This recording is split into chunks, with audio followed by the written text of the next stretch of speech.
An Indonesia passenger plane crashing into the sea minutes after takeoff from Jakarta.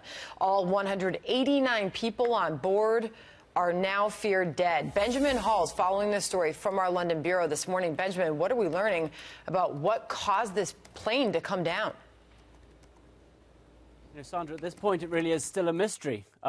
Weather conditions were almost perfect for flying. It was a relatively brand new plane. As you say, just minutes after takeoff, 13 minutes, in fact, is when the plane came down. It had reached an altitude of about 5,200 feet and suddenly just plummeted down into the ocean. One clue, perhaps, from the chief executive of Lion Air is that he said the plane had had an unspecified technical issue on a previous flight Sunday, but then he said that engineers had checked that out, that this had been resolved.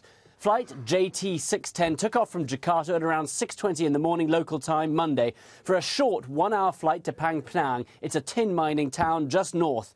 Lion Air, a discount carrier, is one of Indonesia's biggest airlines, though it has had a couple of incidents in the past. The plane crashed into water about 100 to 130 feet deep, making recovery efforts at the moment very difficult. It has been reported that the pilot asked to turn back to base just 3 minutes after it took off, though it's unclear if he tried to do so or if indeed he managed to. So now we have about 300 people taking part in the search, soldiers, fishermen as well, but the deep water, they're making it very difficult, and they still haven't found the fuselage. You mentioned this was a Boeing aircraft. What more do we know about the plane, Benjamin?